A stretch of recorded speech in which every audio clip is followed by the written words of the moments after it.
Praise the Lord. Hallelujah. പ്രിയ സഹോദരങ്ങളെ, ഇന്നലെ നമ്മളുടെ പോട്ടയിലെ ശുശ്രൂഷയായിരുന്നു.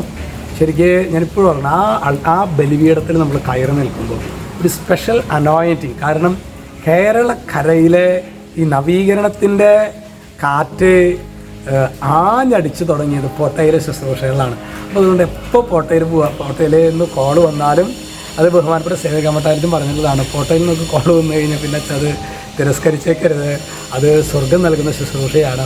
ഇന്നലെ അവിടെയായിരുന്നു. ഭയങ്കരമായുള്ളൊരു അനോയിൻറ്റിങ് ആയിരുന്നു. വേറെ കുറേ കാര്യങ്ങളൊക്കെ ഉണ്ടായിരുന്നു. പക്ഷേ നമ്മൾ പറയുന്നത് ദൈവരാജ്യ ശുശ്രൂഷയ്ക്ക് ഒരു പുരോഹിതൻ പ്രയോറിറ്റി കൊടുത്തില്ലെങ്കിൽ രണ്ട് കാര്യങ്ങളാണ്. ഒന്ന്, ആ പുരോഹിതൻ്റെ നാശമാണ്. രണ്ട്, ആ പുരോഹിതൻ ഏത് ദൗത്യമാണോ പുരോഹിതൻ ഏൽപ്പിച്ചിട്ടുള്ളത് ആ ദൗത്യവും വേണ്ട വിധത്തിൽ ഫലപ്രദമാവുകയില്ല. അതുകൊണ്ട് തന്നെ ദൈവവചനത്തിൻ്റെ പ്രത്യേകിച്ച് പോട്ടയിലെ ശുശ്രൂഷകൾ പറഞ്ഞു കഴിഞ്ഞാൽ എന്തൊക്കെ ബുദ്ധിമുട്ട് വന്നാലും അത് നേരെ അച്ഛൻ ചെയ്യും. ഹല്ലേലൂയ.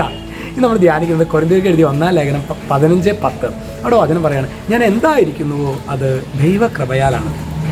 എന്നിട്ട് പറയാണ്, എൻ്റെ മേൽ ദൈവം ചൊരിഞ്ഞ കൃപ നിഷ്ഫലമായി പോയിട്ടില്ല. നമ്മളിങ്ങനെ വിചാരിക്കരുത് പ്രിയ സഹോദരങ്ങൾ. അതായത് എനിക്ക് ഒരു കാര്യമൊന്നുമില്ല, എന്നെക്കൊണ്ട് കാര്യമില്ല, എനിക്കൊന്നും ചെയ്യാൻ പറ്റില്ല, ഞാൻ വലിയ തഴക്കദോഷത്തിലാണ്, ഞാൻ പാപത്തിലാണ്, അങ്ങനെയാണോ? അങ്ങനെയൊന്നും നമ്മൾ ചിന്തിക്കരുത്. അതായത് ഞാൻ എന്തായിരിക്കുന്നുവോ അത് ദൈവകൃപയാലാണ്. എൻ്റെ മേൽ ദൈവം ചൊരിഞ്ഞ കൃപ നിഷ്ഫലമായി പോയിട്ടില്ല. ഇത് ഒരു ദൈവ പൈതൽ ഹൃദയം കൊണ്ട് ആവർത്തിച്ച് പറയുമ്പോൾ തന്നെ കർത്താവിൻ്റെ വലിയൊരു അഭിഷേകം ആ വ്യക്തിയുടെ ജീവിതത്തിലേക്ക് കടന്നു വരും. Praise the Lord. ഹല്ലേലൂയ. പിന്നെ നോക്കിയേ, നാളെ സാബത്ത് ദിവസമാണ്. നാളത്തെ ബലിയർപ്പിക്കുമ്പോൾ ഈ വചനം ഞാൻ എന്തായിരിക്കുന്നുവോ അത് ദൈവകൃപയാലാണ്.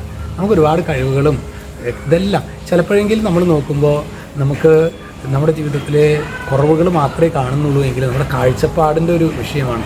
എത്ര അല്ലേ ശ്വസിക്കാൻ. ഞാൻ ഇന്നലെ നമ്മുടെ കോട്ടയിൽ നിന്ന് വരുമ്പോൾ ഞാൻ 2 കുട്ടികളെ കണ്ടു. അതായത് ആ കുട്ടികൾ നടക്കുന്നത് ഇങ്ങനെ പിടിച്ചിട്ടാണ് അവർ നടക്കുന്നത്. അതായത് റോട്ടിൽ നടക്കുമ്പോൾ നമുക്ക് വിഷമം തോന്നാം കുട്ടികൾ നടക്കണമെന്ന്. 2 കുട്ടികൾ അങ്ങനെ കണ്ടു.